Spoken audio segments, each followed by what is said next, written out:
सभी साथियों को जोहार।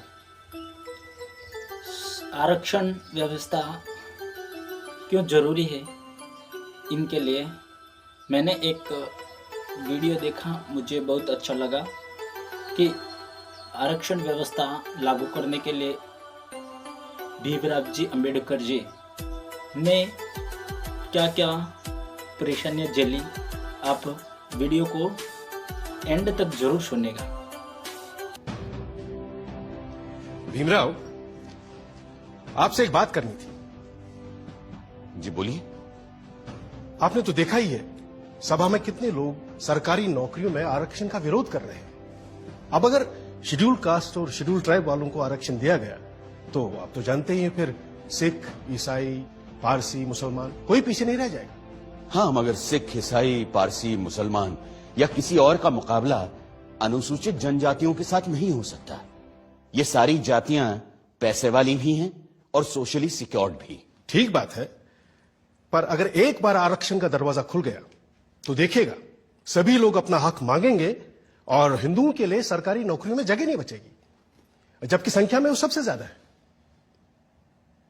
आप चाहते क्या हैं? सिर्फ मैं ही नहीं, सरदार पटेल भी यही चाहते हैं कि हो सके तो संविधान में आरक्षण की बात ही हटा दी जाए। मेरे रहते संविधान से आरक्षण नहीं हटने वाला, चाहे आप कितना भी जोर लगा लें मुंशी जी। पर कोई रास्ता तो हो सकता है ना? हाँ, एक रास्ता है।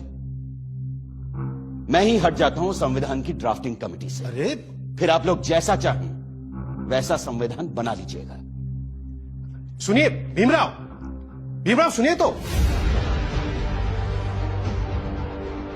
डॉक्टर अंबेडकर को लगा कि जिन दलितों की लड़ाई वो लड़ रहे हैं, अगर उनको ही जीने का अधिकार नहीं दिला पाए तो फिर संविधान सभा में रहने का फायदा क्या है। अंबेडकर ने न सिर्फ संविधान बनाने के काम से खुद को अलग कर लिया, बल्कि ये भी इशारा कर दिया कि वो न सिर्फ ड्राफ्टिंग कमेटी बल्कि कानून मंत्री के पद से भी इस्तीफा दे देंगे। इससे ऐसी खलबली मची कि अंबेडकर को मनाने खुद सरदार पटेल उनके घर पहुंच गए।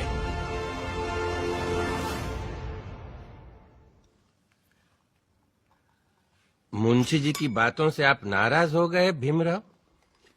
लेकिन वो तो आपकी बात लेकर आए थे मेरे पास, इसीलिए मैंने कहा कि मैं ही ड्राफ्टिंग कमेटी से हट जाता हूं। आप तो जानते हैं, कांग्रेस क्या पूरे भारत में दूसरा और कोई है ही नहीं जो हमारे संविधान को आकार दे सके। खुद बापू भी यही कहा करते थे। लेकिन आप उनकी बात मानते कहां हैं पटेल जी? गांधी जी पिछड़ों को रिजर्वेशन देने की मेरी तजवीज से सहमत थे। पंडित नेहरू ने तो खुद पंडित होते हुए भी यह कहा कि सदियों से हिंदुओं ने निरीह अछूतों और आदिम जातियों को बेबसी, दरिद्रता और अशिक्षा में रखा।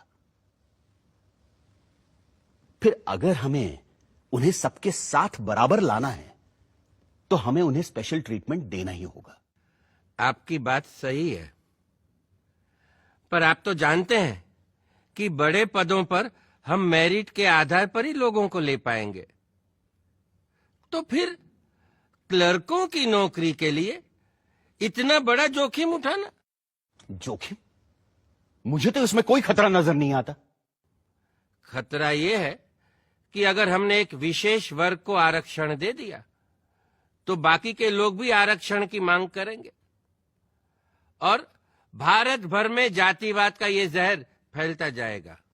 जहर तो हमने पिया है सदियों से और फिर भी हम जिंदा हैं। रीढ़ की हड्डी तोड़ डाली आप लोगों ने हमारी, फिर भी हम लोग खड़े हैं। अरे एक बार हमें अपने बराबर आने का मौका तो दीजिए पटेल जी, फिर देखिए कैसे हम आगे निकल जाते हैं। और यह काम बिना आरक्षण के नहीं होगा।